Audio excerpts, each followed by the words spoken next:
Je vous jure, hein, c'est pas une vie.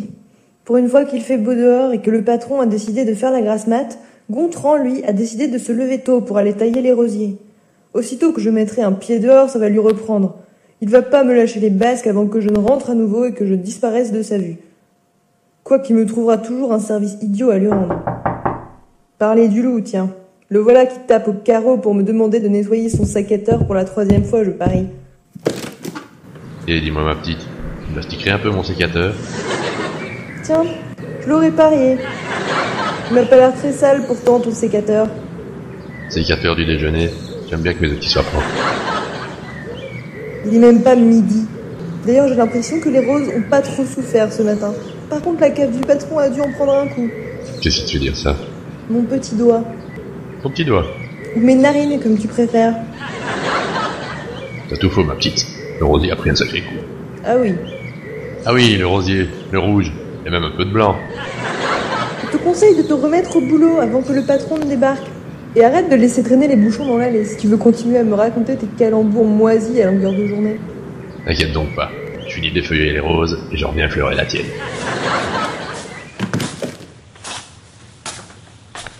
Martine! J'arrive, monsieur. J'ai bien faim, ma foi. Tu me ferais une petite omelette, mon petit? Certainement, monsieur. Bah allons, mon petit, je t'ai déjà dit de m'appeler Henri. Très bien, monsieur Henri. Regardez-moi cette petite innocente. Je vous apporte ça tout de suite, monsieur. Il est en forme ce matin. Ça me réussit pas, sa grasse mat. Mon petit! Oui, monsieur? Tu préparais un petit bouillon pour ma femme. Je pense qu'elle sera en mesure d'avaler quelque chose aujourd'hui. Bien, monsieur. Et je dis ça, je m'y connais. Oui, monsieur. Tout compte fait, mon petit, laisse tomber l'omelette. Je n'ai pas bien faim, finalement. Très bien, monsieur.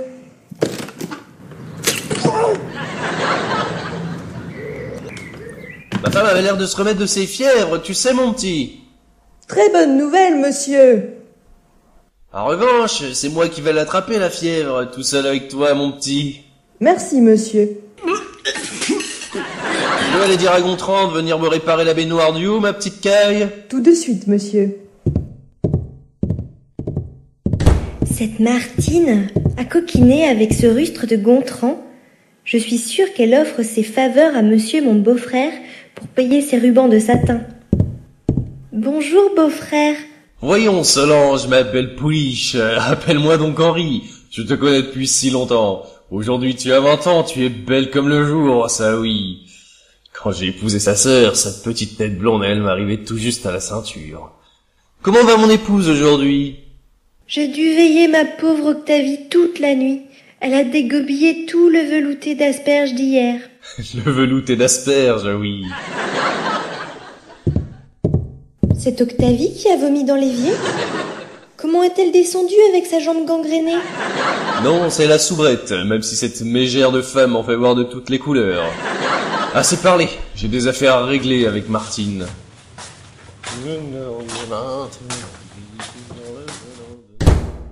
Bonjour mon canard. Monsieur m'a dit de te préparer le petit déjeuner. Bonjour. Qu'est-ce qui vous ferait plaisir? Que je vous beurre des biscottes? Ou alors vous préférez tremper des biscuits dans du bon lait épais? Oh, cet homme-là me répugne.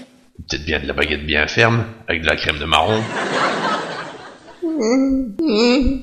J'arrive, ma sœur. Laissez, je n'ai plus guère d'appétit. La belle croupe. Je cueillerais volontiers sa petite fleur à cette journée. Qu'est-ce que tu racontes encore, vieux pochard? Quelle petite fleur! T'en fais pas mon dodu, c'est ton buisson que je préfère. Il ne s'arrête donc jamais, ce singe-là. Monsieur m'a dit de t'envoyer réparer la baignoire à l'étage. J'y vais, la tuyauterie ça me connaît. Et tu ne peux rien pour attendre. Un jour je mettrai de ma farce dans ton dos derrière. Ah, Martine, mon petit, vous voilà. Je vous cherchais. Oui, monsieur. Il faudrait préparer un bon potage pour madame. Peut-être pourriez-vous y ajouter de la morora à l'assiette de cette virago. Mais monsieur... Mais je plaisante, mon petit. Ce rouge joue te va ravir, ma parole. Je sens comme l'autre jambe de mon pantalon craqué. Penses-tu pouvoir y jeter un œil et le repriser? Bien, monsieur. Ôtez donc ce pantalon que je... Mardi. Mardi. Excusez-moi, monsieur. Oh, un jour je l'aurai cette garce, et c'est elle qu'il faudra refaire repriser. Henri, mon pauvre gars, ces femelles te font la vie dure.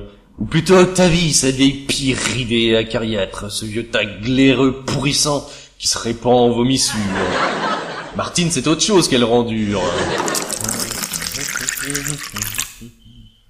Oh, et puis il y a Solange la pouliche, bien plus raffinée que la Martine, cette génisse. Si prude qu'on aimerait bien lui dépenser la bouche à grands coups de boutoir, lui faire cracher du foutre plutôt que des prières. Mon brave Henri, passe-toi de la gomina, tu finiras bien par en coincer une, la vieille Nivarac du feu avec son orgelet surinfecté.